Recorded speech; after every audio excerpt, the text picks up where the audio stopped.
I didn't find out my son was dead from a phone call. I didn't find out from a knock on the door by a chaplain. I found out because the sheriff of my own hometown looked me in the eye, took a bite of his sandwich, and told me my 16-year-old boy was trash that took itself out. He didn't offer condolences. He offered me a shovel. And that was his first mistake. Hit like, subscribe for more betrayal stories, and comment your city or country. The flight back from overseas was 18 hours of pure adrenaline. 18 hours of imagining the look on Hunter's face when I walked through the door. I hadn't told anyone I was coming home early. Not my wife, Tessa. Not my son. I wanted to surprise them. I wanted to see that spark in Hunter's eyes that he always got when he saw my uniform. I had spent the last 14 months in a sandbox 5,000 miles away, eating dust and missing the simple things. The smell of rain, the sound of a lawnmower, the voice of my family. I pulled my truck into the driveway at 4 p.m. on a Tuesday. The sun was dipping low, casting long shadows across the lawn. But something was wrong. A soldier notices details. It's what keeps us alive. And the details here were screaming at me. The grass was too long. Not abandoned long, but neglected. Hunter's bike, which he usually kept leaned against the porch railing, was gone. The blinds were all drawn tight, like the house was squinting against the sunlight. I killed the engine. The silence that followed wasn't peaceful. It was heavy. I walked up the steps, my boots crunching on dry leaves that hadn't been swept in weeks. I unlocked the front door and pushed it open.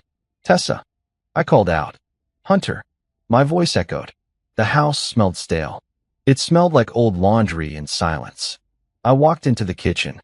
There were dishes in the sink, but they were dry. A layer of dust coated the kitchen table. My stomach twisted. That instinct, the one that tells you you're walking into an ambush, flared up in my chest. I pulled out my phone and dialed Tessa. Straight to voicemail. I dialed Hunter. "The number you have reached is no longer in service." My blood ran cold. Disconnected? Hunter lived on that phone. I didn't wait. I got back in my truck and drove straight to the sheriff's station. This was a small town. Everyone knew everyone. If something had happened, Sheriff Dominic would know. Dominic and I had played football together in high school. He was a bully then, and he was a bully with a badge now, but he was the law. I walked into the station. The fluorescent lights were humming. The front desk was empty. I walked straight back to Dominic's office. The door was open. Dominic was sitting there, boots up on his desk, scrolling through something on his phone. He looked heavier than the last time I saw him. Greasy hair, a uniform that was straining at the buttons.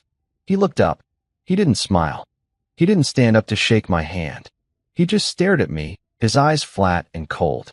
"Mason," he said, "you're back early." "Where is my family, Dominic?" I asked.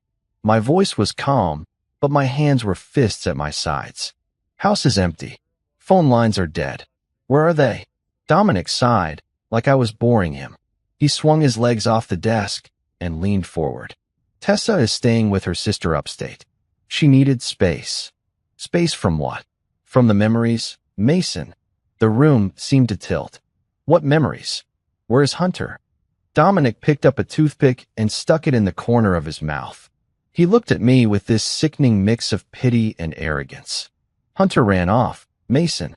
About 3 weeks ago. We had a search party. Dogs, drones, the works. Ran off." I stepped closer to the desk. "My son doesn't run off. He's an honor student. He's training for West Point. He was a troublemaker." Dominic corrected me. "Got mixed up with the wrong crowd while you were playing hero overseas. Drugs. Theft. He ran into the woods to hide from a patrol. Temperature dropped that night. We found him 2 days later. The air left my lungs. It felt like I'd taken a sniper round to the chest." "You found him," I whispered. "Hypothermia," Dominic said, shrugging. "Nature took care of him." "Where is he?" I demanded. "Where is he buried?" Dominic stood up. He was big, but he was soft. I was pure muscle and rage. He saw the look in my eyes and his hand drifted toward his belt, near his gun. "Come on," he said. "I'll show you." We took his cruiser. I sat in the passenger seat, staring out the window as the trees blurred by. The woods in this county were deep, thick with pine and oak. I had taught Hunter how to hunt in these woods. I taught him how to build a shelter, how to start a fire in the rain. Hypothermia? Hunter knew how to survive. He wouldn't just freeze to death in October. It didn't make sense. Dominic pulled the cruiser off the main road onto a dirt trail. We drove for another mile until the trees got too thick. "We walk from here," Dominic said. We hiked for 10 minutes. The sun was setting now, the woods turning gray and shadowed. Finally, we reached a small clearing. There was no headstone. There was no fence. Just a mound of fresh, red dirt mixed with leaves. It looked like a hole you'd dig for a dead dog, not a human being. Not a boy. I fell to my knees. The grief hit me then, a tidal wave of pain so sharp I thought I might throw up. I reached out and touched the cold dirt. "Why is he here?" I choked out. "Why isn't he in the town cemetery? Why didn't you wait for me?" "County ordinance," Dominic said from behind me. His voice was bored. "Unclaimed bodies with criminal records get buried in the pauper's field. Saves the taxpayers money." Criminal record? I stood up slowly, turning to face him. He was 16. He had a speeding ticket. That's it. He was a junkie, Mason. Accept it. Dominic stepped forward. He looked at the grave, my son's grave, and then he did something that changed everything. He cleared his throat and spat. A thick glob of spit landed right on the center of the mound. "Honestly," Dominic said, smirking at me, "trash belongs in the dirt. It's better this way. Tessa is better off without the burden." Time stopped. In that second, the grief evaporated. The sadness vanished. What replaced it was a cold, white-hot clarity. I looked at Dominic. I looked at his sloppy uniform, his arrogant smirk, the gun on his hip that he didn't deserve to carry. He wasn't telling me the truth. Hunter didn't freeze. Hunter didn't run away. And Tessa? She wasn't with her sister. I looked down at the dirt again. I noticed something. The way the leaves were scattered. The way the earth was packed. I looked back at Dominic.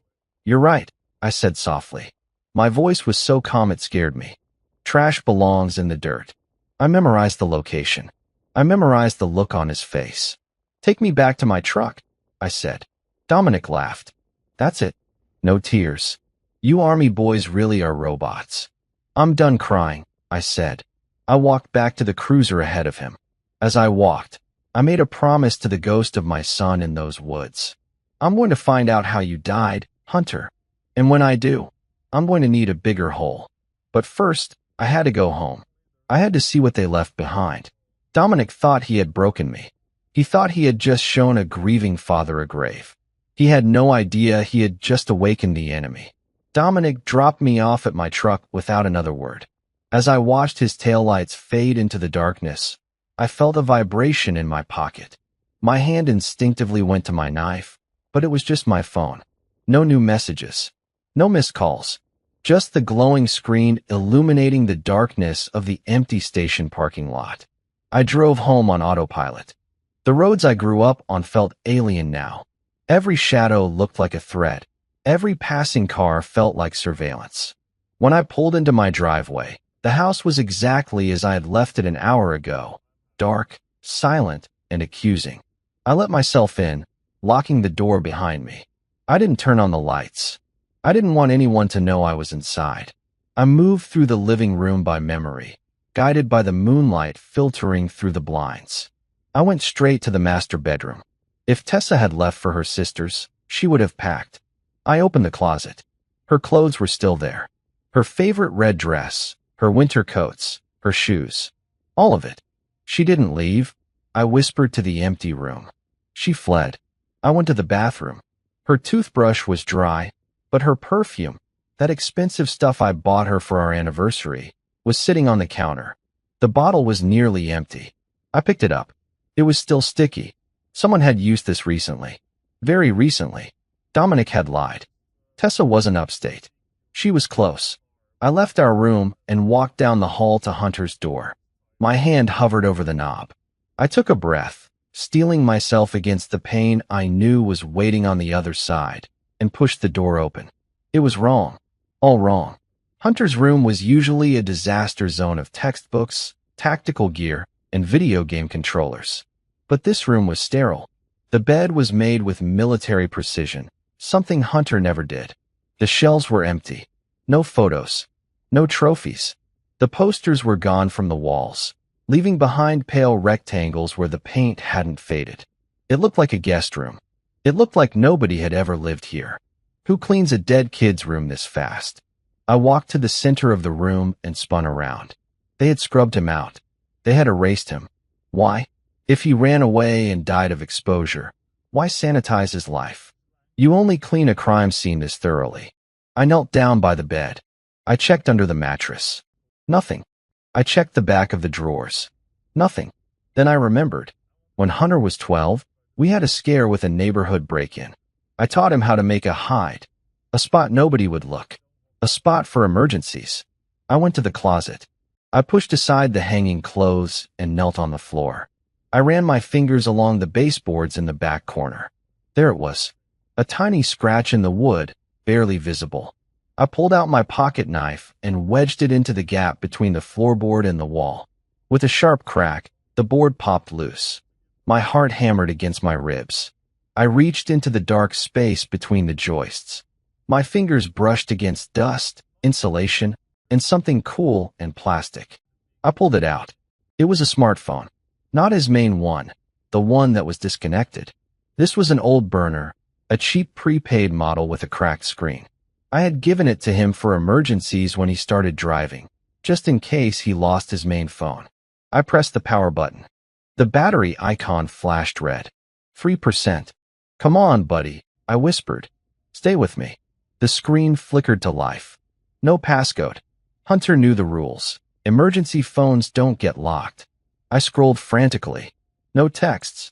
No calls. The call log was empty. I went to the voice recorder app. There was one file, dated 3 weeks ago. The date, he disappeared. I sat on the floor of my dead son's closet, surrounded by the ghosts of his things, and pressed play. The audio was muffled at first, like the phone was in a pocket. Then, the sound of a car door slamming. Heavy footsteps. You sure he didn't see us? The voice made my blood freeze. It was Tessa, but she didn't sound like my wife. She sounded frantic, terrified. He saw enough, a deep voice replied. Dominic. He was recording, Tessa. If that gets out, the whole operation is blown. The feds will be here by morning. I can't believe he was there, Tessa sobbed. Why was he in the woods? Doesn't matter why, Dominic growled. Matters what we do now. He's running. He thinks he can get back to the house. There was a pause. The sound of a gun being cocked. We have to get rid of him, Dominic, Tessa whispered. Her voice was shaking, but the words were clear. He knows too much. If Mason finds out. Mason is 5,000 miles away, Dominic laughed. It was a cruel, dark sound. By the time he gets back, there won't be a Hunter to find. The recording ended. I sat there in the dark, the phone heavy in my hand. The battery died, the screen going black, plunging me back into the shadows. My wife. My high school sweetheart. The mother of my child. We have to get rid of him. She hadn't just let it happen. She had called the shot. I stood up. My legs felt like lead, but my mind was sharpening. The confusion was gone. The grief was still there, but it was being forged into something harder, something useful. I wasn't a husband anymore. I wasn't a father anymore. I was a soldier in enemy territory. And the enemy was sleeping in my bed, driving my car, and wearing a badge. I slipped the dead phone into my pocket. I needed a charger, and I needed answers. But I couldn't stay here. If they came back and found me, they'd know I was onto them. I had to play the grieving, broken husband. I had to be weak so they wouldn't see the knife coming. I walked out of the room, leaving the floorboard loose. I needed them to think they were safe. I was halfway to the front door when headlights swept across the living room wall. A car was pulling into the driveway. I moved to the window and peered through the slats. It wasn't a police cruiser. It was my wife's SUV. And she wasn't alone. Dominic was in the driver's seat. He leaned over and kissed her, a long, comfortable kiss. She smiled at him, a smile I hadn't seen in years. She got out of the car, adjusting her coat, and walked toward the front door. Dominic waited in the driveway, watching her, making sure she got in safe. Like a protective boyfriend. I stepped back into the shadows of the hallway. The key turned in the lock. The door opened. "Hello." Tessa's voice called out. It was tentative. Fake. I stepped into the light. She screamed, dropping her keys. Her hand flew to her chest. "Mason," she gasped. Her eyes went wide, darting from my face to my boots. "Oh my God. You're here." "I'm here," I said. I let my shoulders slump. I let my face crumble. I forced tears into my eyes. Dominic told me. He showed me the grave. Tessa exhaled, her body relaxing instantly. She saw a broken man. She didn't see the wolf. She rushed forward and threw her arms around me. She smelled like cheap motel soap and Dominic's cologne. "Oh, Mason," she cried into my chest. "It's been so hard. I tried to call you. I didn't know how to tell you." I wrapped my arms around her. I could feel her heart beating against mine. A traitor's heart. "It's okay," I whispered into her hair, staring blankly at the wall over her shoulder. "I'm home now. I'm going to fix everything." She pulled back, wiping fake tears from her cheeks. "Dominic has been so helpful. He's been a rock." "I know," I said. "He told me. He's a good man." The lie tasted like ash in my mouth. But she bought it. She smiled, a sad, brave little smile. "I'm just glad you're back," she said. "We can move on now. We can start over." "Yeah," I said. "Start over." I looked out the window. Dominic was still in the driveway, watching us. I raised a hand and waved at him. A friendly, grateful wave. He waved back, put the car in reverse, and drove away. He thought he had won. He thought the game was over. But the game hadn't even started. That first night back in my own bed was the longest of my life. Tessa slept soundly beside me, her breathing rhythmic and calm, like she hadn't just conspired to murder our son. Every time she shifted, every time her arm brushed against mine, my skin crawled. I lay there staring at the ceiling fan, counting the rotations, visualizing the mission. Objective 1, secure the intel. Objective 2, verify the cause of death. Objective 3, identify all hostiles. I waited until Tessa was in the shower the next morning before I moved. I grabbed the burner phone from my pocket and hid it inside the vent in the guest bathroom.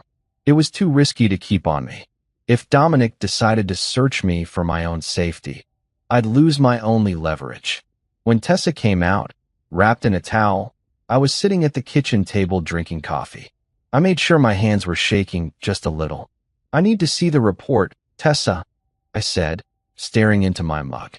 "I need to see the paperwork. For closure." She froze for a second, then walked over and rubbed my shoulders. "Mason, honey, don't do this to yourself." Dominic said it was gruesome. "The animals." "I don't care about the animals," I snapped, then softened my voice. "I just need to see the coroner's report. Please. I need to know he didn't suffer." She hesitated, chewing her lip. "Okay. I think the papers are at the station. Or maybe the coroner's office. Dominic handled everything." "I'll go to the coroner," I said, standing up. "I can't face Dominic today. Not yet." I drove to the county morgue. It was a squat brick building on the edge of town, next to the water treatment plant. The air smelled of chlorine and decay. The coroner was a man named Felix. I knew him vaguely. A nervous, twitchy guy who had been the high school science teacher before a budget cut pushed him into city services. He wasn't a doctor. He was an elected official with a biology degree. In small towns, that's all you needed. I walked into the front office. Felix was behind the desk, eating a donut. When he saw me, he nearly choked. "And Mason?" He scrambled to stand up, wiping powdered sugar onto his pants. I thought you were in the Middle East." "I'm back, Felix." I walked up to the counter. I didn't yell. I didn't threaten. I just used my command voice. The one that made privates freeze. "Pull up Hunter's file." I can't release that without the sheriff's off. "Pull it up." Felix swallowed hard. He typed something into his computer, his fingers trembling. "Here. Case 409. Hypothermia. Found in the North Woods." "Show me the photos," I said. "Mason, you don't want to show me." He turned the monitor. I forced myself to look. It was my boy. His face was pale, blue-lipped. He looked small, but I wasn't looking at him as a father right now. I was looking as a soldier. Zoom in on the hands, I said. Felix clicked the mouse. Hunter's knuckles were bruised, deep purple and split open. Defensive wounds, I said. He was fighting. No, Felix stammered. He probably fell. Scraped them on rocks trying to climb out of a ravine. And the bruising on the neck? I pointed to a faint, dark line under the jaw. That looks like a chokehold. Discoloration, Felix said quickly. Too quickly. Post-mortem lividity. Blood pooling. I reached over the counter and grabbed Felix by the collar of his lab coat. I pulled him close until our noses were touching. I've seen lividity, Felix. I've seen dead bodies in every stage of decay you can imagine. That is a bruise. Someone had their arm around his throat. Please, Felix squeaked. Dominic, he'll kill me. I froze. What did you say? Felix's eyes were wide with terror. He realized he'd said too much. Nothing. I just meant, the sheriff was very clear. It was an accident. A tragedy. I let him go.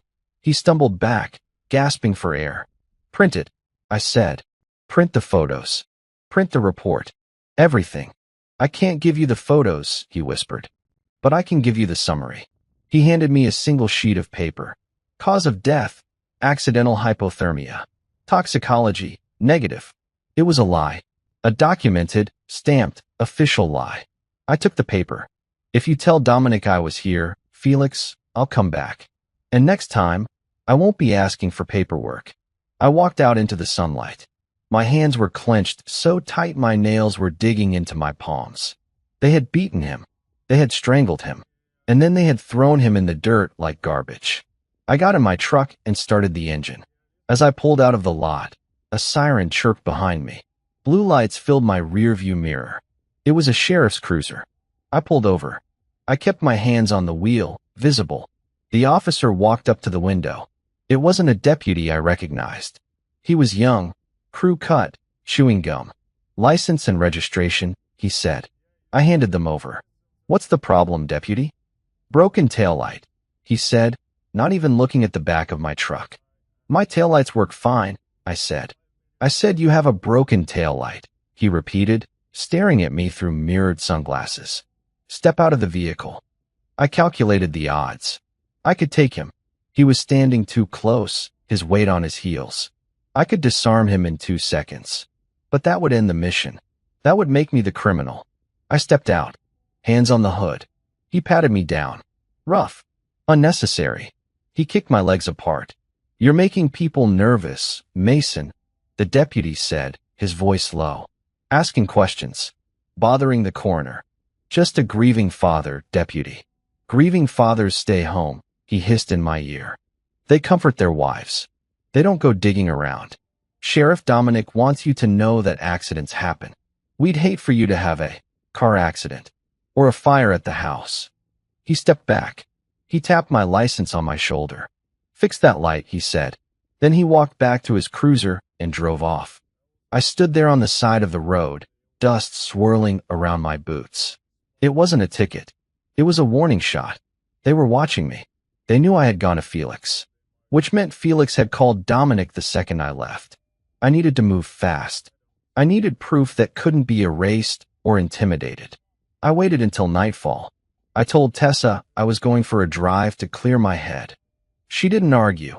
She was probably relieved to have me out of the house so she could text Dominic. I drove past the spot where Dominic had taken me yesterday, but I didn't stop there. I circled around, parking 2 miles north on an old logging road. I changed into my hunting gear, black camo, boots, gloves. I moved through the woods silently, using a red lens flashlight only when necessary. I navigated back to the grave. In the dark, it looked even smaller, even sadder. I wasn't here to mourn tonight. I was here to investigate. I scanned the ground. Dominic had said they found him here. Felix said he fell. I circled the clearing, widening my search grid. 5 meters, 10 meters, 20. I found it near the base of a large oak tree, about 30 yards from the grave. The mud was disturbed here. Deep boot prints. Not hiking boots. Tactical treads. The kind cops wear. And there were drag marks. 2 parallel lines in the dirt, leading toward the grave. They hadn't found him in the grave. They had dragged him there. I knelt down to examine the mud closer. Something glinted in the moonlight. I dug it out with my knife. It was a shell casing. A 9mm. I wiped the mud off. It was stamped Winchester. Standard police issue. I looked at the tree above me. About 5 feet up, there was a fresh gouge in the bark. A bullet strike. I lined it up. If someone stood where the boot prints were and fired, the bullet would have hit the tree or the person standing in front of it. Hunter. They shot at him. Maybe they missed, maybe they didn't. But this wasn't nature. This was an execution. I pocketed the casing. It was the first piece of physical evidence. Suddenly, a twig snapped. It wasn't the wind. It was the distinct crack of a boot on dry wood. I killed my light. I dropped flat into the brush, blending into the shadows. 50 yards away, a flashlight beam cut through the trees. Then another. I'm telling you. I saw a light, a voice said. It was the young deputy from earlier. Probably just kids, another voice grunted. Let's check it out. They were patrolling the woods, guarding the crime scene. I held my breath, my hand tightening on the handle of my knife. I watched the beams of light sweep back and forth, getting closer. They knew I wouldn't stop. They were hunting me now. Good. Let them come. They were used to hunting scared kids. They had no idea how to hunt a soldier. I lay motionless in the brush for 20 minutes, listening to the deputies stumble through the dark. They were loud, undisciplined, sweeping their flashlights too high and stepping on every dry branch in the county. Eventually, they got bored. Nothing here, the young one muttered. Let's head back to the road. When the sound of their engine finally faded, I melted back into the deeper woods, taking the long route to my truck.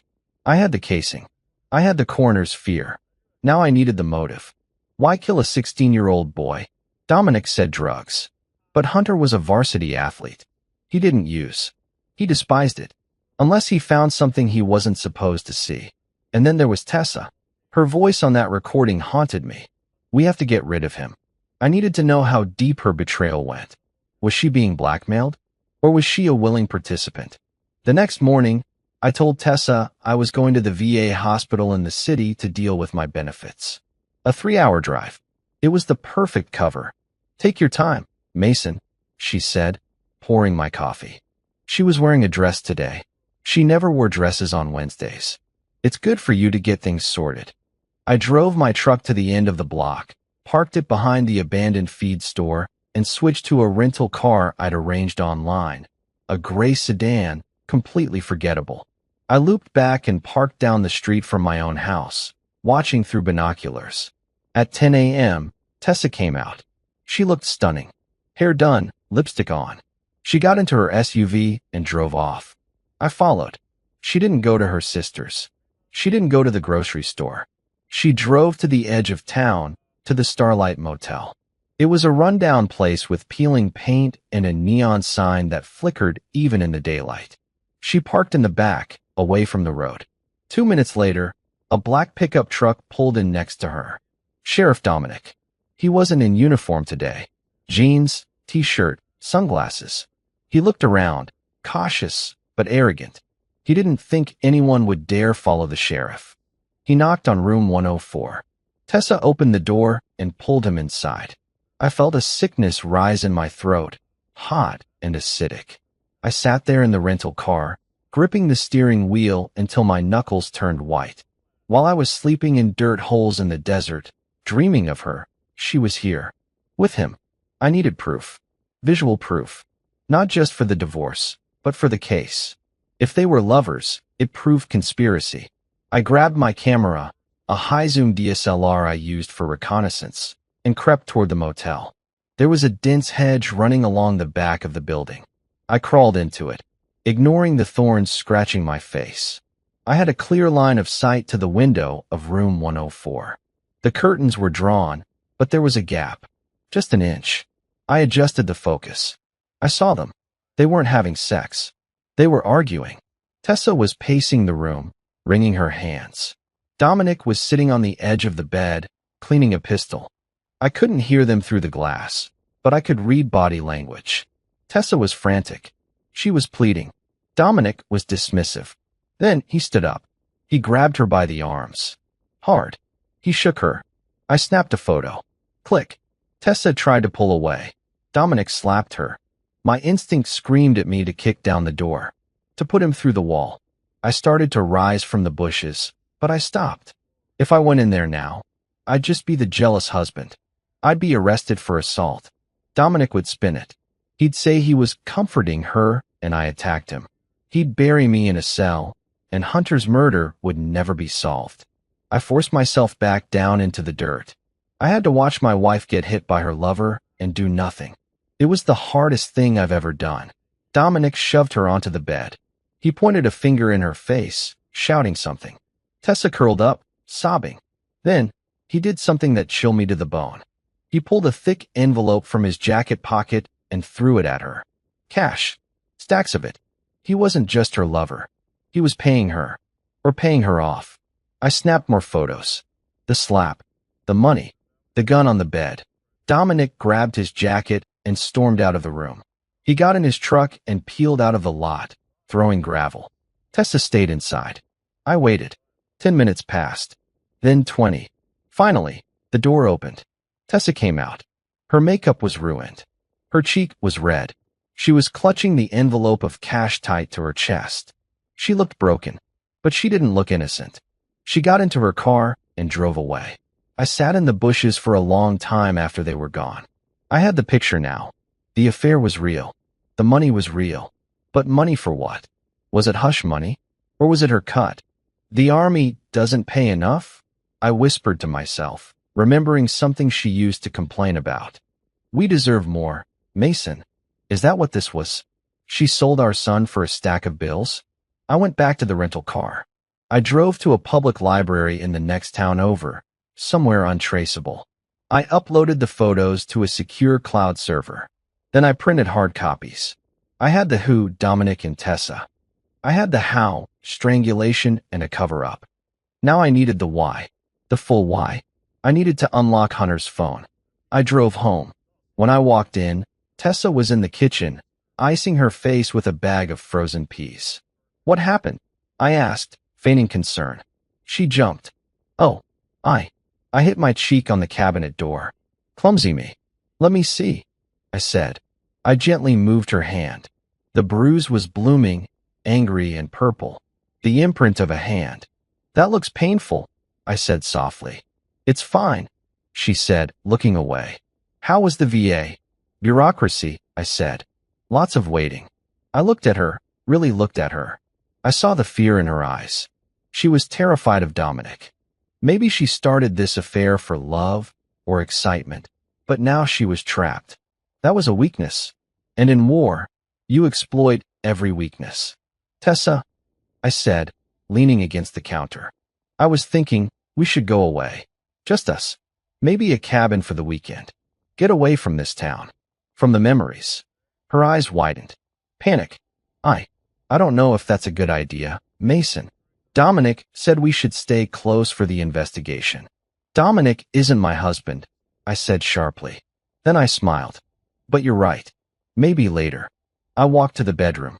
I had planted the seed. I was trying to isolate her. If she thought I wanted to leave, she'd tell Dominic. And Dominic would get desperate. Desperate men make mistakes. I went into the bathroom, locked the door, and retrieved the burner phone from the vent. I plugged it into a portable charger I'd bought. It booted up. I needed the passcode. I tried his birthday. Incorrect. I tried his jersey number. Incorrect. I closed my eyes and thought about my son. What mattered to him? What was the one thing we shared? When he was 10, we built a treehouse. He called it Fort Alpha. I told him the code to get in was the date I graduated boot camp. He thought that was the coolest thing in the world. I typed in the date.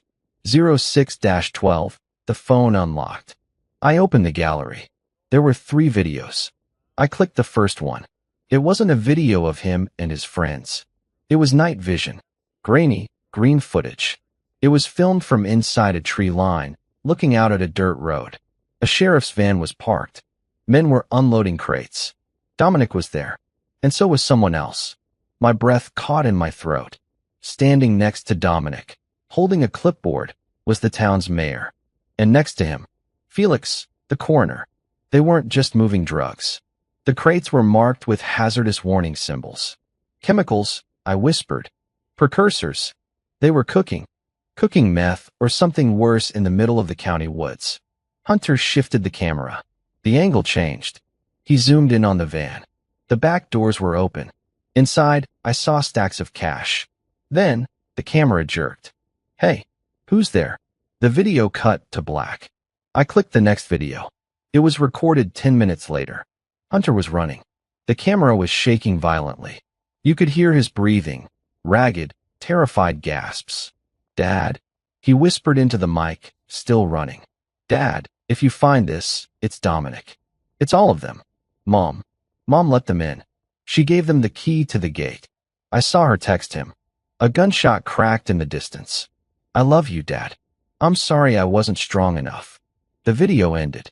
I sat on the edge of the bathtub, the phone shaking in my hand. He didn't just stumble onto a deal.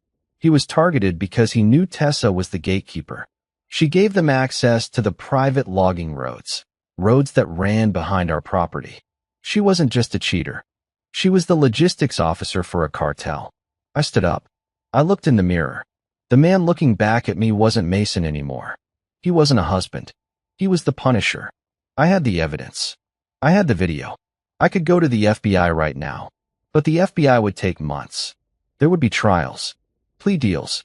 Dominic might get 10 years in a minimum security prison. Tessa might get probation. No, that wasn't justice. That was paperwork. I looked at the phone again. I'm sorry I wasn't strong enough, Hunter had said. You were strong, son, I whispered. You were stronger than all of them. My phone rang. An unknown number. I hesitated, then answered. Hello. Mason, a voice said. Crisp. Professional. Don't hang up. We know you have the phone. I froze. Who is this? Agent Grant. DEA. We've been watching Dominic for 6 months. We saw you at the motel. We saw you in the woods. You watched. I snarled. You watched my son die? We lost visual on your son 3 weeks ago. We didn't know he had the evidence until you dug it up. I'm taking this to the news, I said. If you do that, Dominic walks, Grant said. He has judges in his pocket. He has state senators on payroll. The only way to nail him is to catch him with the product and the money. So what do you want? We want you to bring us the phone. Tonight. We'll take it from here. No, I said. Mason, don't be stupid. These men are killers. I know, I said. So am I. What are you going to do? I'm going to give you Dominic, I said. But on my terms. I'm not handing over the phone. I'm going to use it. Use it how? To trigger the dead man's switch, I said. I'm going to make them think I want in. I hung up. I wasn't going to be a witness. I was going to be the bait. I stared at the phone in my hand. Agent Grant's warning still echoing in my ears. Don't be stupid. These men are killers. He was right. They were killers. But they were sloppy. They were arrogant. They thought they were untouchable because they had a badge and a town council seat. They had never fought an enemy who had nothing left to lose. I pocketed Hunter's phone and unlocked the bathroom door. It was time to initiate the infiltration. I walked into the living room. Tessa was on the couch, watching some mindless reality show, clutching a throw pillow like a shield. The bruise on her cheek was darkening. I went to the kitchen and grabbed a beer. I didn't open it. I just held the cold glass against my forehead for a second, getting into character. Tessa, I said. My voice was rough, tired. She looked up, startled. Yeah. I was thinking about what you said. About Dominic being helpful. She muted the TV. He tries to be. I saw him today, I lied. Driving that new truck of his. Wearing that expensive watch. Tessa stiffened. Mason, what are you talking about? I walked over and sat on the coffee table in front of her. I leaned in close. I know, Tessa. Her face went white. Know what? I know about the money, I said. I saw the envelope. She gasped. her hand flying to her mouth. Mason, I can explain. It's not what you think. He was just lending me. I don't care if you're sleeping with him. I interrupted. She froze. The shock on her face was genuine. She expected me to scream, to break things. She didn't expect indifference. I don't care, she whispered. Mason, we're married. We're broke. I corrected her. I've been busting my back for Uncle Sam for 20 years. And for what? A mortgage we can't pay? A son I couldn't save because I was too busy fighting someone else's war. I stood up and paced the room, letting the frustration bleed into my voice. It wasn't hard. The frustration was real. Only the target was fake. I saw the cash, Tessa. That wasn't a loan. That was a payoff. Dominic is into something. Something big. She was trembling now. Mason, please. You don't want to know. It's dangerous. Dangerous pays, I said. I looked her dead in the eye. I want in. The room went silent. You could hear the hum of the refrigerator. What? She breathed. You heard me.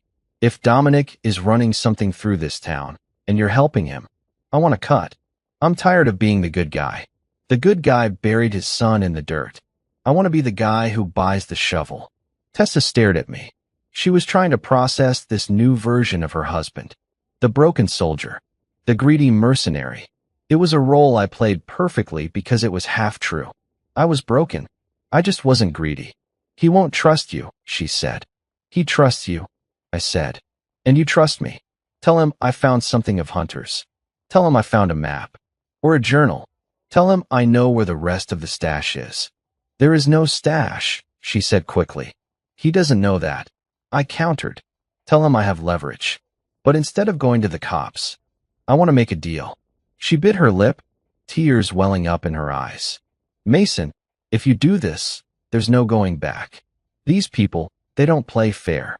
Neither do I said. Call him. Now. Right now? Put it on speaker. Tessa reached for her phone with shaking hands. She dialed Dominic. It rang 3 times. Yeah. Dominic's voice was gruff. Suspicious. It's me, Tessa said. Her voice wavered. I told you not to call me at home, Tessa. Is he there? He's here, she said. She looked at me. I nodded. He knows, Dominic. There was a long silence on the other end. I could practically hear Dominic reaching for his gun. Put him on, Dominic said. His voice was ice. I'm here, Dominic, I said, leaning toward the phone. So, Dominic chuckled darkly.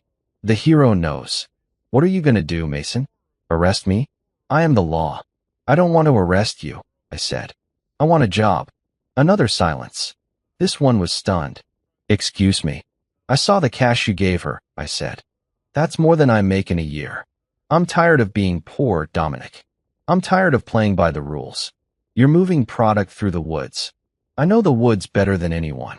Better than your fat deputies. You think I'm stupid? Dominic snarled. You're setting me up. I have Hunter's phone. I dropped the bomb. The line went dead silent. I found it. I continued. I unlocked it. I saw the videos, Dominic. I saw the mayor. I saw the chemistry set. You're a dead man, he whispered. If I wanted to turn you in, I would have done it already. I lied. I'm not a rat. I'm a businessman. The video is insurance. You cut me in, the video disappears. You try to touch me or Tessa, the video goes to the DEA, the FBI, and CNN simultaneously. I have a dead man switch set up. If I don't check in every 24 hours, it sends. It was a bluff. A glorious, high-stakes bluff. Dominic breathed heavy on the line. I could hear the gears turning in his head. He was greedy. He was arrogant. He thought everyone had a price because he had a price. How much? He asked. 20%, I said. And I run security for the shipments. 10%, he countered. And you bring the phone to me. Tomorrow night. 15, I said. And I keep a copy of the data until I get my first payment. Deal, Dominic said. Tomorrow night. Midnight. The old sawmill off Route 9. Come alone.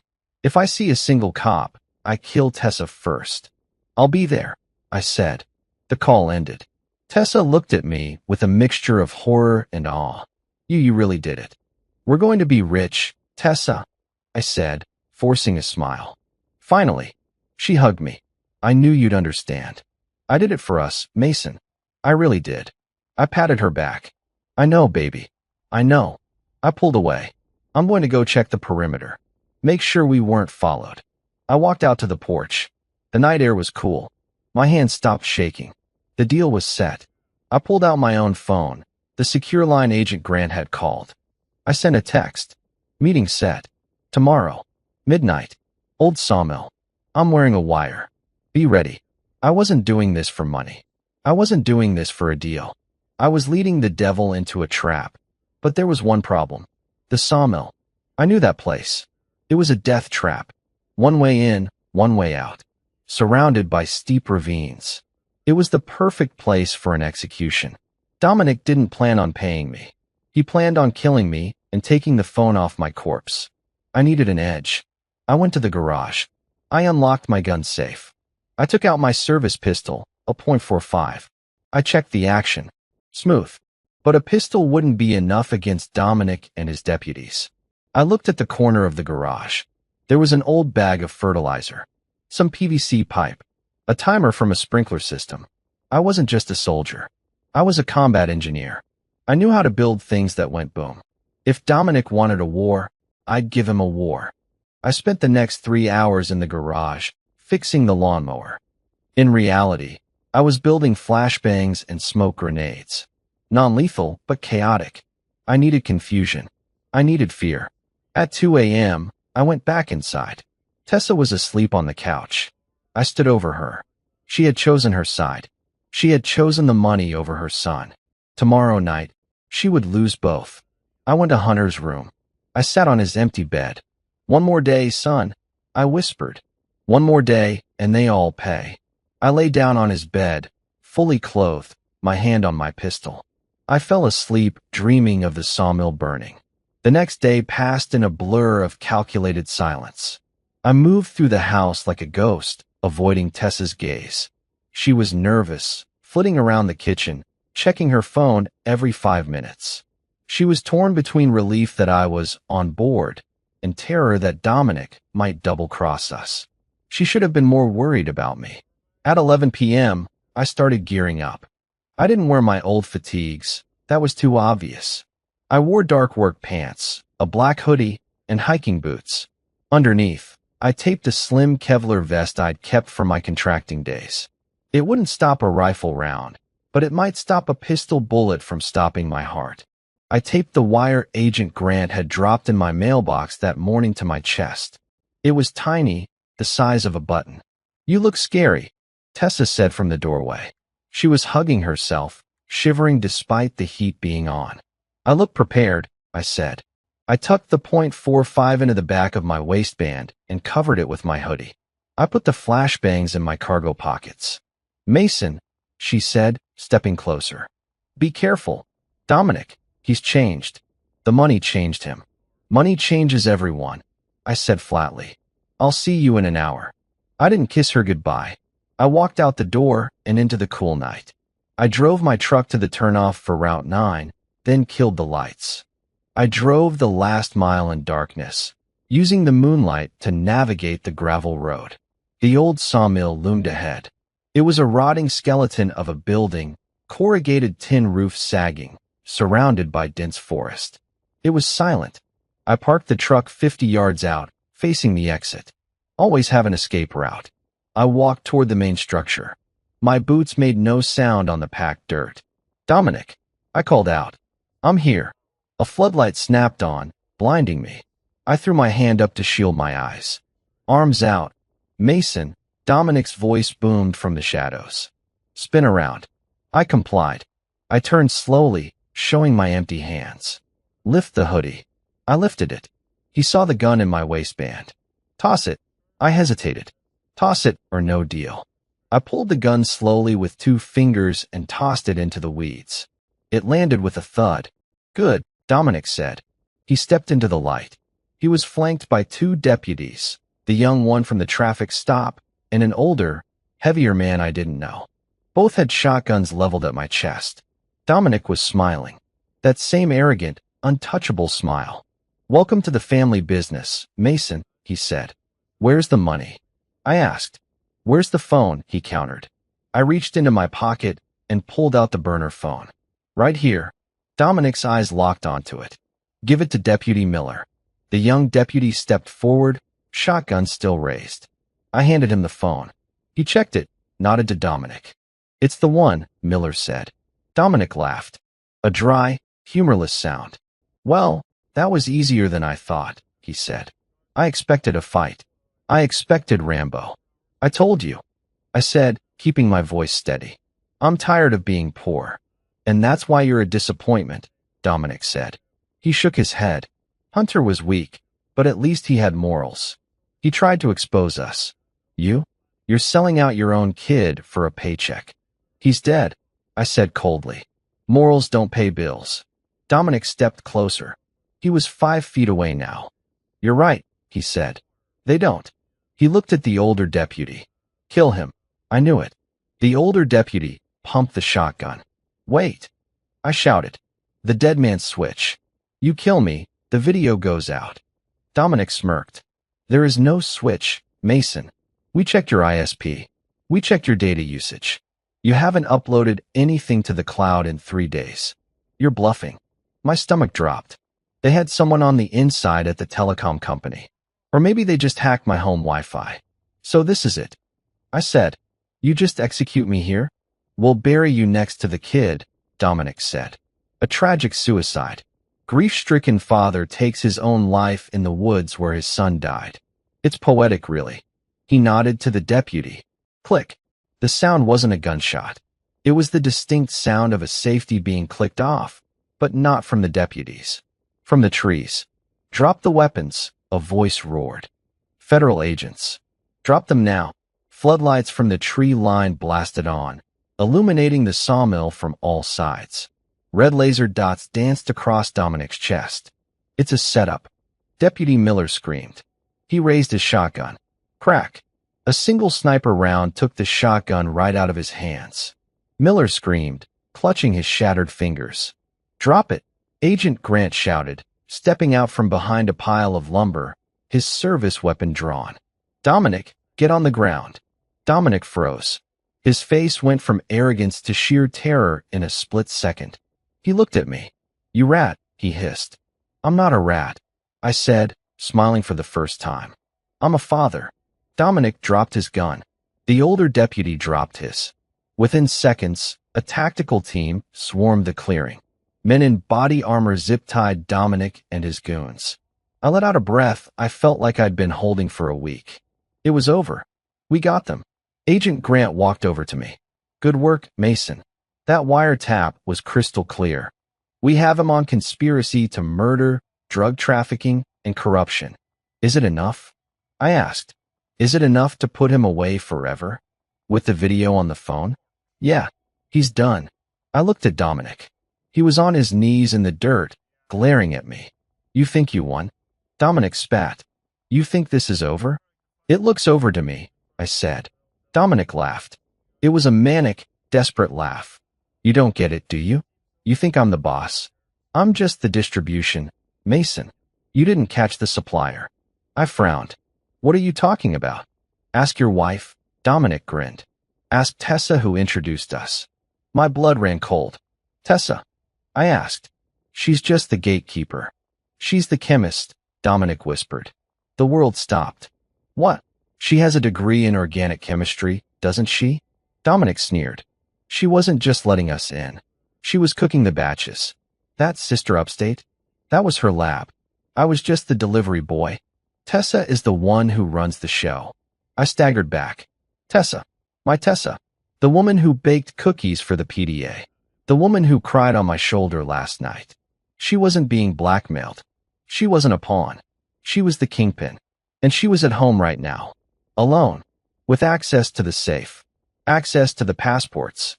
Grant, I shouted, grabbing the agent's arm. We have to go? Now. What is it? My wife, I gasped. She's not the victim. She's the target. We scrambled into the SUVs. Sirens wailed as we tore out of the sawmill, racing back toward town. I dialed Tessa's number. It rang once. Then she picked up. Hello, Mason, she said. Her voice was different. Calm. Cold. No tears. No fear. Tessa, I said. Don't move. We're coming. I know, she said. I heard the scanner. You got Dominic. That's disappointing. He was useful. Tessa, stop, I pleaded. Turn yourself in. Don't make this worse. It's already worse, honey, she said. You destroyed our business. You destroyed our future. Our son. I screamed. You killed our son. He was going to ruin everything, she snapped. Her voice cracked, revealing the monster underneath. I built this empire for us. For our retirement. And he was going to throw it away for some stupid morality trip. He was 16. He was a liability, she said coldly. And now, so are you. Tessa. Goodbye, Mason. The house is rigged. Don't come in. Click. Drive. I screamed at the agent driving the SUV. Faster. We rounded the corner onto my street. The house was there. The lights were on. And then, the windows blew out. Boom. A massive fireball erupted from the living room, blowing the roof off the house. The shockwave rattled the SUV windows. I watched in horror as my home, the place where I raised my son, turned into an inferno. She rigged it. She blew the evidence. And maybe, she blew herself up with it. But as I stared at the flames licking the night sky, I saw something. Down the street, a single car, a black sedan with no lights on, slipped away into the darkness. She wasn't in the house. She was running, and the hunt had just begun. I was out of the SUV before it even came to a complete stop, the heat from the blast hitting me like a physical wall. The front lawn was littered with burning shingles and shattered glass. My house, our home, was a roaring skeleton of orange flame against the night sky. Mason, get back. Agent Grant shouted, grabbing my shoulder. It's too hot. The gas line is gonna blow. I shrugged him off, my eyes scanning the inferno. Not for Tessa. I knew she wasn't in there. A woman who coldly orders the execution of her own son doesn't commit suicide. She runs. She regroups. I was scanning for the trail. Block off the roads. Grant was barking into his radio. Suspect is female, driving a black sedan, headed west. Alert state troopers. I ignored the chaos. I walked toward the edge of the driveway, shielding my face from the searing heat. The fire department sirens were wailing in the distance, but they were too late. The evidence inside, the computers, the ledgers, the traces of chemicals, was ash. But tires leave marks. On the asphalt, just beyond the reach of the firelight, I saw them. Fresh rubber streaks. Acceleration marks. She had peeled out fast. She was heading toward the interstate. I need a car, I said, turning to Grant. You're not going anywhere, Grant snapped. You're a witness, Mason. We have Dominic. We'll find her. Dominic is a thug, I growled, stepping into Grant's space. Tessa is the architect. She knows your protocols. She knows your response times. If you wait for the state troopers to set up roadblocks, she'll be in another state with a new identity. Grant hesitated. He looked at the burning house, then at me. He saw the look in my eyes. It wasn't rage anymore. It was precision. Take the unmarked unit, Grant said, tossing me a set of keys. But if you find her, you hold her. You do not engage. Do you understand? This isn't a revenge mission. I caught the keys. It stopped being revenge when she killed my son. Now it's cleanup. I jumped into the black Dodge Charger, slammed it into gear, and tore off down the street. I knew where she was going. Not the interstate. That was too obvious. Tessa was smart. She knew we'd expect her to run. But she needed money. The cash Dominic gave her was just petty cash. The real money, the retirement fund she bragged about, would be hidden. Where do you hide a fortune when you don't trust banks? The cabin. Her family had an old hunting cabin deep in the Smoky Mountains, about 40 miles west. It had been abandoned for years. Or so I thought. I drove like a madman, the engine roaring as I pushed the Charger to 100 miles per hour on the winding back roads. My mind replayed every memory of the last 16 years. Every birthday. Every Christmas. Was it all a lie? Was she planning this the whole time? Or did the greed grow slowly, like a cancer, until it consumed the mother she used to be. I reached the turnoff for the cabin road. It was an unpaved logging track, overgrown with kudzu. I killed the headlights and switched to the running lights, slowing down to a crawl. The tire tracks were here. Fresh mud churned up in the center of the lane. She was here. I parked the car a mile out. I grabbed the tactical vest from the trunk. Grant had left a spare kit and a flashlight. I didn't have a weapon, but I didn't need one yet. I needed surprise. I moved through the woods, flanking the road. The air was colder up here, smelling of pine and damp earth. I saw the cabin through the trees. It wasn't the dilapidated shack I remembered. The windows were boarded up, sure, but there was a satellite dish on the roof. A generator hummed quietly around the back, and parked in the front was the black sedan. I crept closer, using the noise of the generator to mask my footsteps. I reached the window. I peered through a crack in the boards. Tessa was inside. She was frantic. She had a large duffel bag open on the table.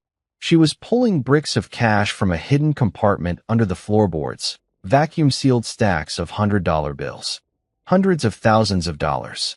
But she wasn't alone. Sitting in the corner, tied to a chair with duct tape, was Felix, the coroner. He looked beaten. His face was swollen, his lab coat torn. "Please, Tessa," Felix whimpered through the tape. "I didn't tell them anything. I swear." "Shut up, Felix," Tessa screamed. She wasn't the composed villain anymore. She was unraveling. "You were the weak link. You let Mason see the report. You let him spook you." She grabbed a gasoline can from the corner. "I can't leave loose ends," she muttered, splashing gas over the floor. "Dominic is in custody. He'll talk. But if you're dead, and I'm gone, it's just his word against a grieving widow." She splashed gas onto Felix's legs. He screamed, muffled by the tape, trashing in the chair. She was going to burn him alive, just like she burned our house. I couldn't wait for Grant. I circled to the back door. It was locked. I took a step back and kicked it just below the handle. The wood splintered, and the door flew open with a crash. Tessa spun around, dropping the gas can. She reached for a revolver on the table. I was faster. I tackled her, slamming her into the wall. The gun skittered across the floor. She clawed at my face, screaming like a banshee. "Get off me! Get off!" I pinned her arms. "It's over, Tessa. You ruined everything," she shrieked, spitting in my face. "We could have had it all. We could have been kings. We had a son." I roared, shaking her. "We were already rich. We had a family." "He was a snitch," she spat. "He was going to turn his own mother in. He chose the law over his blood." I stared at her. The woman I loved was gone. This thing beneath me was pure evil. I dragged her to the corner and zip-tied her hands to the water pipe. She struggled, cursing me, cursing Hunter, cursing God. I walked over to Felix. The smell of gasoline was overpowering. I ripped the tape off his mouth. "Thank you," he sobbed. "Oh God, thank you, Mason." "Don't thank me yet," I said, cutting his bonds. "Get outside. Call Grant. Tell him I have her." Felix scrambled out the door, running into the night. I turned back to Tessa. She was slumped against the pipe, panting. Her eyes were venomous. "You going to kill me, Mason?" she sneered. "Going to add wife killer to your resume?" "No," I said calmly. "I'm not going to kill you." I picked up the gas can. It was empty. "Then let me go," she bargained. "Half the money is yours. There's $2 million in that floor. We can run. Panama. Belize. We can start over." I looked at the money. Piles of green paper. The price of my son's life. I looked at her. "I don't want the money," I said. I picked up the revolver from the floor. I emptied the cylinder, letting the bullets clatter onto the wood. I pocketed them. Then I tossed the empty gun at her feet. "Grant is 10 minutes away," I said. "You have two choices. You can sit here and wait for the feds to drag you out in cuffs. You'll go to a supermax. You'll rot in a cell for the rest of your life." I walked to the door. "Or what?" she yelled. "Or you can try to run," I said. "But the woods are dark, Tessa, and there are bears out there, and cliffs, and ghosts." I walked out. I stood by the car, waiting. She didn't run. She didn't have the guts. Without her money, without her power, she was nothing. 5 minutes later, the blue lights of the convoy cut through the trees. Grant and his team swarmed the cabin. They brought her out in cuffs. She wasn't screaming anymore. She was silent, broken. She looked at me as they shoved her into the back of a cruiser. "I loved you," she whispered. "No," I said, my voice devoid of emotion. "You loved the reflection of yourself in my eyes. And now, the mirror is broken." I watched them drive her away. The cabin was secure. The money was seized. Felix was safe. It was over. But not quite. There was one more thing I had to do. One more person I had to visit. Dominic. He was sitting in a holding cell back in town. He thought he was tough. He thought he could cut a deal. I needed to make sure he knew that deals were off the table. I got back in the Charger. The night wasn't done yet. The drive back to town was quiet, but my mind was a storm. I had watched them drag my wife away in cuffs, screaming about money and legacy. I had watched my house burn. But the war wasn't over. There was still a loose end. Dominic. I pulled into the sheriff's station parking lot. It was buzzing with activity. State troopers, DEA agents, and local deputies who hadn't been on Dominic's payroll were running around like ants in a kicked hill. I walked in. People stopped and stared. I was covered in soot, smelling of smoke and gasoline. I didn't care. "I need to see him," I told Agent Grant, who was coordinating the evidence logging. Grant looked up from a clipboard. "Mason, go home. Or to a hotel. It's processed. He's locked up." "I need to see him," I repeated. "He thinks he has leverage. He thinks Tessa will protect him. I need to break that." Grant studied my face. He saw I wasn't asking for permission. 5 minutes, Grant said. Through the glass. No contact. He led me down the hallway to the interrogation room. Dominic was sitting at a metal table, still in his tactical gear, hands cuffed to the bar. He looked tired, but not defeated. He had that smug look of a man who believes he knows a secret that will save him. I walked in. The heavy door clicked shut behind me. Dominic looked up and grinned. "Well, look at you. The hero returns. Where's Tessa? Did she slip away?" "She's in custody," I said, leaning against the wall. DEA picked her up at the cabin. With the money. And Felix. Dominic's smile faltered for a second, then returned. "She won't talk. She's tougher than me. She knows if she keeps her mouth shut, I'll take the heat, and she'll walk on a technicality. Then she'll get me a lawyer." I shook my head. "You really don't get it, do you? You were just the muscle, Dominic. You were the hired help. I was her partner," he snapped. "You were her liability." I corrected him. I pulled out the burner phone, the one piece of evidence I hadn't handed over yet. I had kept a copy of the video Hunter took, but I also had something else. Before I left the cabin, while Tessa was zip-tied to the pipe, I had recorded her. "What's that?" Dominic asked, eyeing the phone. "A message from your partner," I said. I pressed play and held the screen up to the glass. The video was shaky, lit by the harsh beam of my flashlight. Tessa looked disheveled, wild-eyed. "Tessa," my voice asked in the recording, "why did you bring Dominic into this?" On screen, Tessa laughed. A bitter, cold sound. "Dominic," she spat. "Dominic is an idiot with a badge.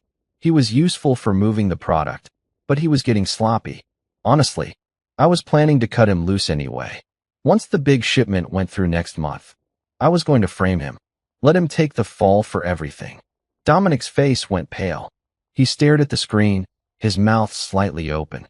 "Frame him?" my voice asked. "Easy," Tessa said. I planted the ledger in his truck.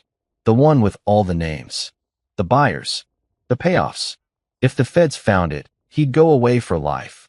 And I'd be the innocent wife who didn't know anything. I stopped the video. The silence in the room was heavy. Dominic looked at me.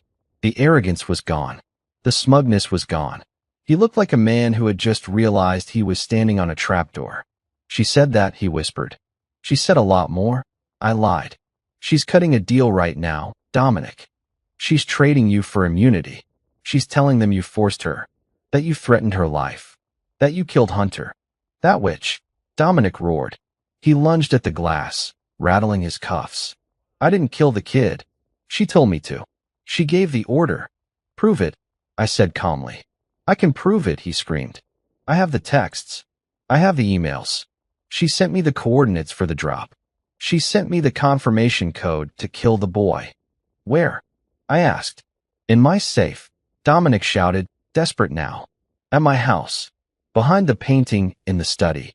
A hard drive. It has everything. Don't let her walk, Mason. Don't let her pin this on me. I smiled. A cold, hard smile. Thanks, Dominic, I said. That's all the feds needed. I tapped on the glass. Grant opened the door. He's ready to talk, I told Grant. He wants to trade a hard drive for a plea deal. I looked back at Dominic. He was breathing hard, sweating. He realized too late that I had played him. You tricked me, he stammered. No, I said. I just let you see the truth. You were never the king, Dominic. You were just the pawn. I walked out of the station. The sun was starting to rise. The sky was turning a bruised purple. I had destroyed their alliance. I had destroyed their business. I had put them both in cages. But it still wasn't enough. There was one more injustice. One final thing that needed to be set right. Hunter was still in the woods. I couldn't leave him there. Not in that hole. Not in that dirt that Dominic had spit on. I got back in my truck. I didn't go to a hotel. I went to the hardware store. It was closed, but I knew the owner. I banged on the back door until he woke up. Mason. Old man Miller rubbed his eyes. I heard about the house. I'm so sorry. I need a shovel, I said. And a pickaxe. And a tarp. He didn't ask questions. He unlocked the store and gave me the tools. It's on the house, he said softly. I drove to the woods. The police tape was still up around the crime scene, but the deputies were gone. They were all busy processing the cabin and the station. I ducked under the tape. I walked to the clearing. The sun was fully up now, casting long shadows through the trees. The mound of dirt was still there. The spit had dried, but the insult remained. I stood over my son's grave. I'm here, buddy, I whispered. I'm taking you home. I started to dig. It was grueling work. The ground was hard, packed with roots and rocks. My hands blistered. My back ached. But I didn't stop. I dug for 2 hours until I hit the body bag. I paused, wiping sweat and tears from my face. I wasn't going to open it. I couldn't. I needed to remember him as he was. Laughing, strong, alive. Not this. I carefully lifted him out. He was light. Too light. I wrapped him in the tarp, treating him with the reverence of a fallen soldier. I carried him to my truck and laid him gently in the bed. Then, I went back to the hole. It was empty now, a gaping wound in the earth. I looked at the pile of dirt. Dominic had said, "Trash belongs in the dirt." He was right. I had one more stop to make. I drove to the station. I parked around the back. I called Grant. "Mason, where are you?" Grant sounded exhausted. "I have the hard drive," I lied. "I picked it up from Dominic's safe before your guys got there. I didn't trust them not to lose it." "Bring it in," Grant said. "Meet me in the woods," I said, "where Hunter was buried." "Why?" "Because that's where this ends," I said. "Bring Dominic. I can't bring a prisoner to a crime scene. If you want the hard drive that links the mayor, the cartel, and Tessa, you bring him," I said. "I want him to see it. I want him to see the empty hole." Grant hesitated. "Mason, don't do anything stupid. Just bring him," I said. 1 hour. I hung up. I didn't have the hard drive. The feds would find that easily enough on their own.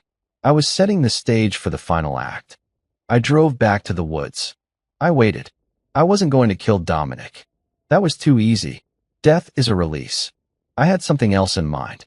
A nightmare he would never wake up from. I sat on the tailgate of my truck, watching the tree lean. Hunter was safe now, moved to a temporary resting place I'd prepared earlier, a spot under a massive oak tree on private land that belonged to an old war buddy. He wasn't in the dirt anymore. He was above it, covered in a flag, waiting for a proper burial.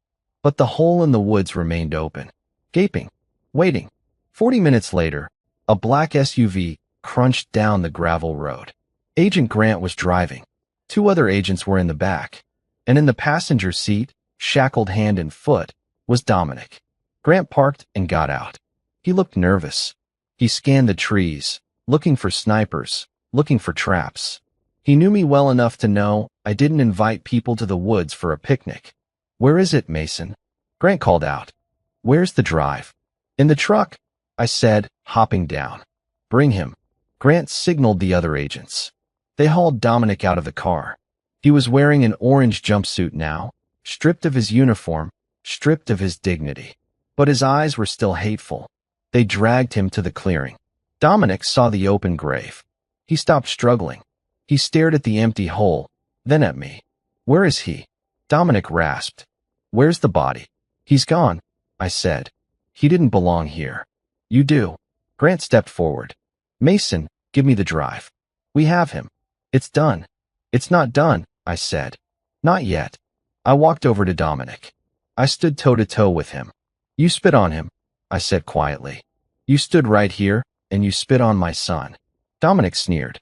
Even in chains, he couldn't help himself. He was weak. "Just like you." I didn't punch him. I didn't scream. I looked at Grant. "Unlock him." "What?" Grant's eyes went wide. "Are you insane? He's a flight risk. He's dangerous." "Unlock him," I repeated, "or the hard drive goes into the creek. You'll never get the mayor. You'll never get the full network. You'll just get these two." Grant clenched his jaw. He looked at his agents. They had their hands on their weapons. "Mason, if he runs, we shoot him," Grant warned. "He won't run," I said. "He thinks he can take me. Don't you, Dominic?" Dominic looked at me. He saw an exhausted, grieving father. He saw a man half his size. He licked his lips. He saw a chance. If he could take me hostage, maybe he could get to the truck. Maybe he could escape. "Unlock him," Dominic said, staring at me. "Let's finish this." Grant sighed. He nodded to the agent. The agent stepped forward and unlocked the handcuffs. Then the leg irons. Dominic rubbed his wrists. He rolled his neck. He smiled. "You made a mistake, Mason," he said. "Did I?" Dominic lunged. He was fast for a big man. He threw a haymaker aimed at my temple. It would have knocked a civilian out cold. But I wasn't a civilian. I slipped the punch, ducking under his arm. I drove my fist into his kidney. Thud. Dominic grunted, stumbling forward. He spun around, enraged. He charged again, tackling me. We hit the dirt.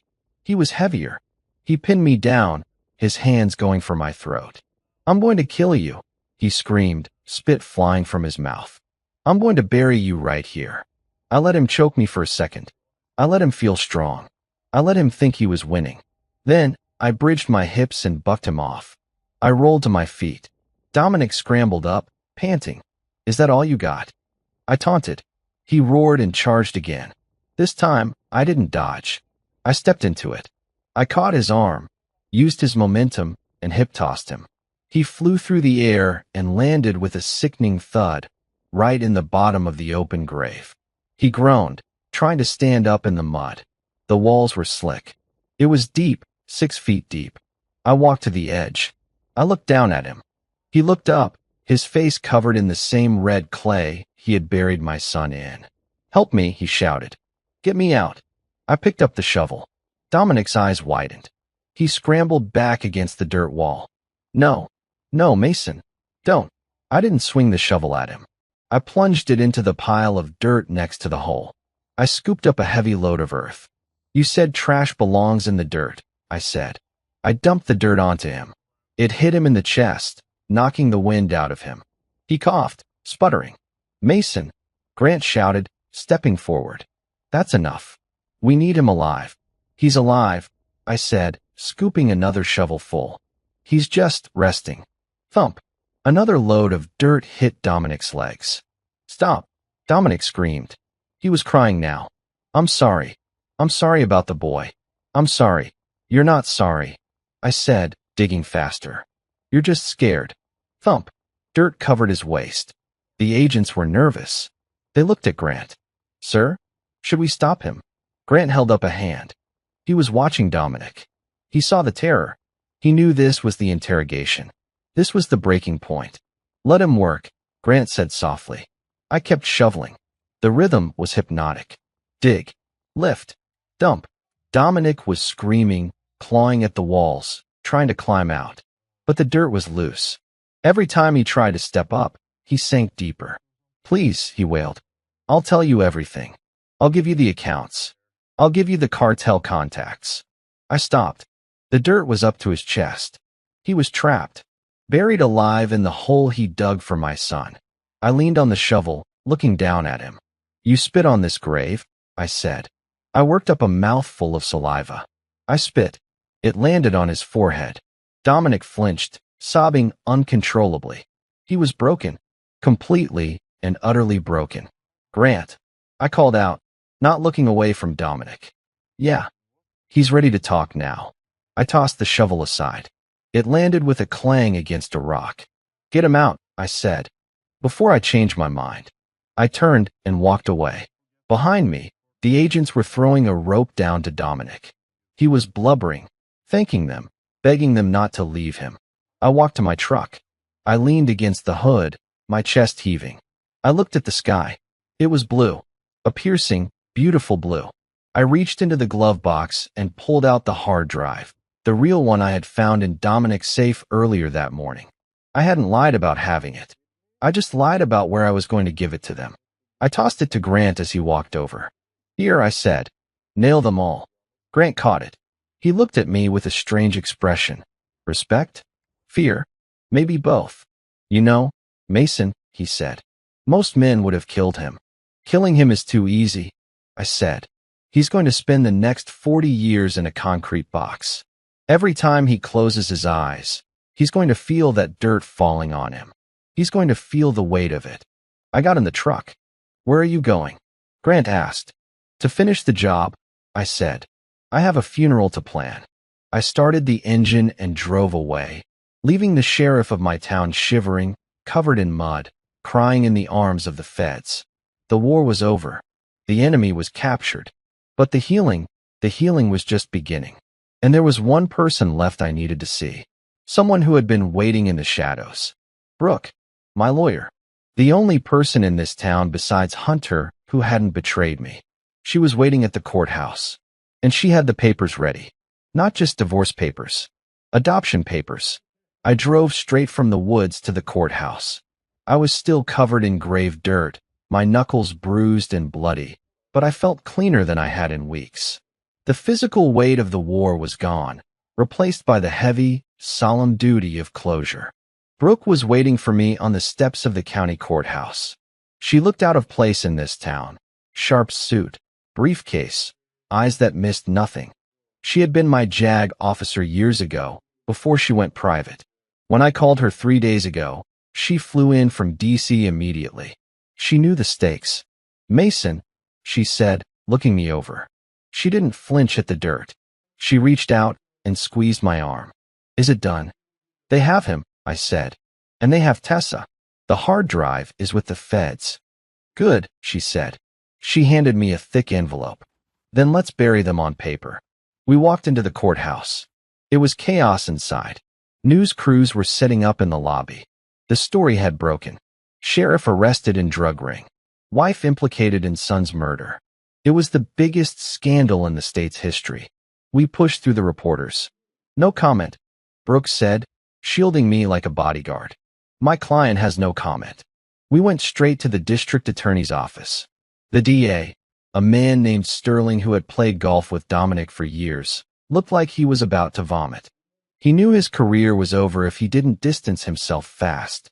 "Mason," Sterling stammered, standing up as we entered. I had no idea. I swear." "Save it," Brooks said, dropping the file on his desk. "We're not here for apologies. We're here to ensure the charges stick. First-degree murder, conspiracy, RICO statutes, and we want the assets." "Assets?" Sterling blinked. "The house is gone," I said, "but the land remains. The cabin, the bank accounts Tessa hid, the money she stole from our joint accounts to fund her lab. Those are proceeds of crime," Sterling said. "The government will seize them." "Not all of them," Brooke interjected. "Mason is the victim. Under the Victims of Crime Act, he is entitled to restitution. We are filing a civil lien on everything. Every dollar Tessa and Dominic touched is going to a trust. A trust for what? Sterling asked. I stepped forward. A scholarship fund. In Hunter's name. For kids who want to get out of this town. Kids who want to go to West Point. Or trade school. Or anywhere but here. Sterling swallowed hard. I can make that happen. You will, I said. Or I'll give the press the emails where you thanked Dominic for his generous campaign donations last fall. Sterling went pale. Done. It's done. We walked out. That felt good, Brooke said, a small smile playing on her lips. It's just paper, I said. I need to see the judge about the body. We went to the probate court. Because of the investigation, Hunter's body was technically evidence. I needed a release order to bury him properly. The judge signed it without a word. He looked ashamed to even look me in the eye. It took 3 days for the dust to settle. 3 days of interviews with the FBI. 3 days of watching my life being dissected on the evening news. Tessa tried to reach out from jail. She sent a message through her public defender. She wanted to talk. She wanted me to know she still cared. I burned the letter without opening it. On the 4th day, we held the funeral. I didn't do it in the town cemetery. I didn't want him anywhere near this poisoned earth. I bought a plot in the National Cemetery 2 counties over. Sacred ground. Soldier's ground. It was a small service. Just me, Brooke, Agent Grant, and a few of Hunter's friends who had been too scared to speak up before. It was raining. A soft, gray drizzle that felt like the sky was finally exhaling. I stood by the casket. It was draped in the flag. You were a good soldier, son, I whispered, placing my hand on the wet fabric. You fought the enemy alone. You held the line. I took the folded flag from the honor guard. I held it tight to my chest. As they lowered him into the ground, I didn't look away. This wasn't a hole in the woods. This was a resting place. After the service, Grant walked up to me. You should know, he said quietly. Dominic took a plea this morning. Life? I asked. Life without parole, Grant nodded. He was terrified of the general population. He begged for solitary. He said he kept seeing dirt in his cell. And Tessa? Grant grimaced. She fought it. She tried to blame it all on Dominic. But the hard drive, the emails, they were damning. She's looking at federal death penalty charges.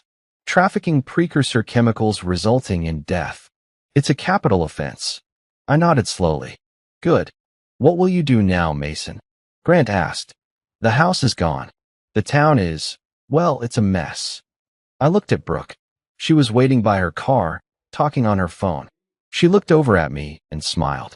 It wasn't a lawyer's smile. It was warm. Real. I'm done with this town, I said. I'm selling the land. I'm taking the truck and the dog, and I'm driving. Where to? West, I said. Somewhere with mountains. Somewhere clean. I shook Grant's hand. Thank you for listening. You did the heavy lifting, Mason, he said. Take care of yourself. I walked over to Brooke. Ready? She asked. One last stop, I said. We drove back to the town one final time. I drove to the plot of land where my house used to be. It was just a blackened scar now, surrounded by yellow tape. I walked through the ashes. I found the spot where Hunter's room used to be. The floor was gone. The walls were gone. But in the rubble, I found something. It was a piece of metal, scorched and bent. His dog tags. The ones I had given him for his birthday. Not real ones, replicas. But he wore them every day. I picked them up. I wiped the soot off with my thumb. Hunter Mason. Oh, positive. No fear. No fear, I whispered. I put the tags around my neck. They felt heavy against my skin. A reminder. A promise. I walked back to the truck. Brooke was waiting. You okay? She asked. I will be, I said. I looked at the town. The sheriff's station. The high school. The woods. It was all just scenery now. A backdrop for a tragedy that was finally over. Let's go, I said. I put the truck in gear. I didn't look back in the rearview mirror. There was nothing behind me worth seeing. The road ahead was long. It was empty. But for the first time in a long time, it was mine. 5 years later. The mountains in Wyoming are different from the woods back home.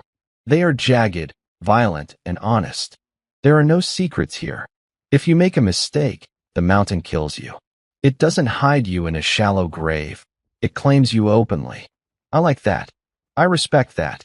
I sat on the porch of my cabin, watching the sun dip behind the Tetons. The air was crisp, smelling of pine and snow.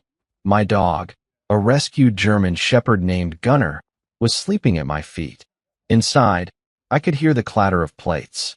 Brooke was making dinner. We didn't get married right away. We took it slow. We healed. She helped me navigate the endless depositions, the seizure of assets, the dismantling of Tessa's empire.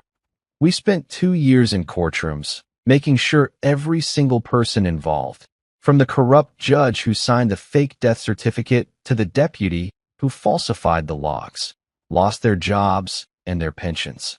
And they did. Dominic is currently in a supermax facility in Colorado. He spends 23 hours a day in a concrete box. I send him a postcard every year on the anniversary of Hunter's death. Just a picture of the open sky. No words. Just a reminder of what he took and what he will never see again. Tessa. Tessa didn't make it to trial. The cartel she was working for didn't appreciate loose ends. She was found in her cell while awaiting federal arraignment. It was ruled a suicide, but the guards found a shank made from a toothbrush next to her. The streets have their own justice, even inside prison walls. I don't feel happy about it. I don't feel sad, either. It's just balance. But today isn't about them. Today is about the legacy. I heard a car pull up the long gravel driveway. A beat-up Jeep Wrangler. A young man hopped out. He was tall, lean, with short cropped hair and a duffel bag slung over his shoulder. He wore the gray uniform of a West Point cadet. "Dad," he called out. I stood up, my knees creaking a little. "Welcome home, soldier." This was Liam. He wasn't my blood. He was one of Hunter's friends, the quiet kid who used to get bullied, the one Hunter always defended. After the settlement, I used the money from Tessa's seized accounts to start the scholarship fund. Liam was the first recipient.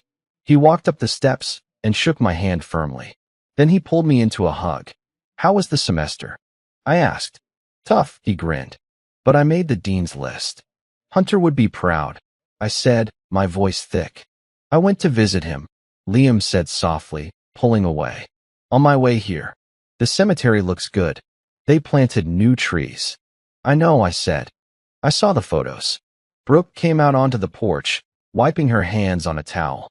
She smiled at Liam and kissed his cheek. "Dinner's ready," she said. "Steaks. Rare. Just how you boys like them." We sat around the table as a family. A family built not by blood, but by fire. By survival. By the choice to do what is right when everything else is wrong. I looked at Liam. I saw the future. I saw the man Hunter would have been. I touched the dog tags under my shirt. They were warm against my skin. They thought they could bury my son. They thought they could bury the truth. But they forgot the most important lesson of nature. When you bury a seed, it doesn't die. It grows. Hunter's life was cut short, but his impact wasn't. Because of him, a corrupt town was cleaned up. Because of him, a drug ring was shattered. Because of him, Liam is going to be an officer who leads with honor. I took a sip of water and looked out the window at the mountains. The hole in the woods is filled now. The scars on my heart have faded to white. I am not the man I was. I am scarred. I am older. But I am at peace. Dominic spit on the ground. I built a future on it. And in the end, that is the only revenge that matters. Wow, that was a heavy one. It's hard to believe how much a single betrayal can destroy, but also how much strength it takes to rebuild from the ashes. Mason didn't just get revenge, he got justice. He ensured that while his son was gone, his light would never go out. I have a question for you all. If you were in Mason's shoes, standing over that open grave with the man who killed your son, would you have let the agents take him? Or would you have finished shoveling that dirt? Be honest. I want to know what you would truly do in that moment. And hey, I see you guys watching from all over the world. Drop a comment below and tell me where you're listening from.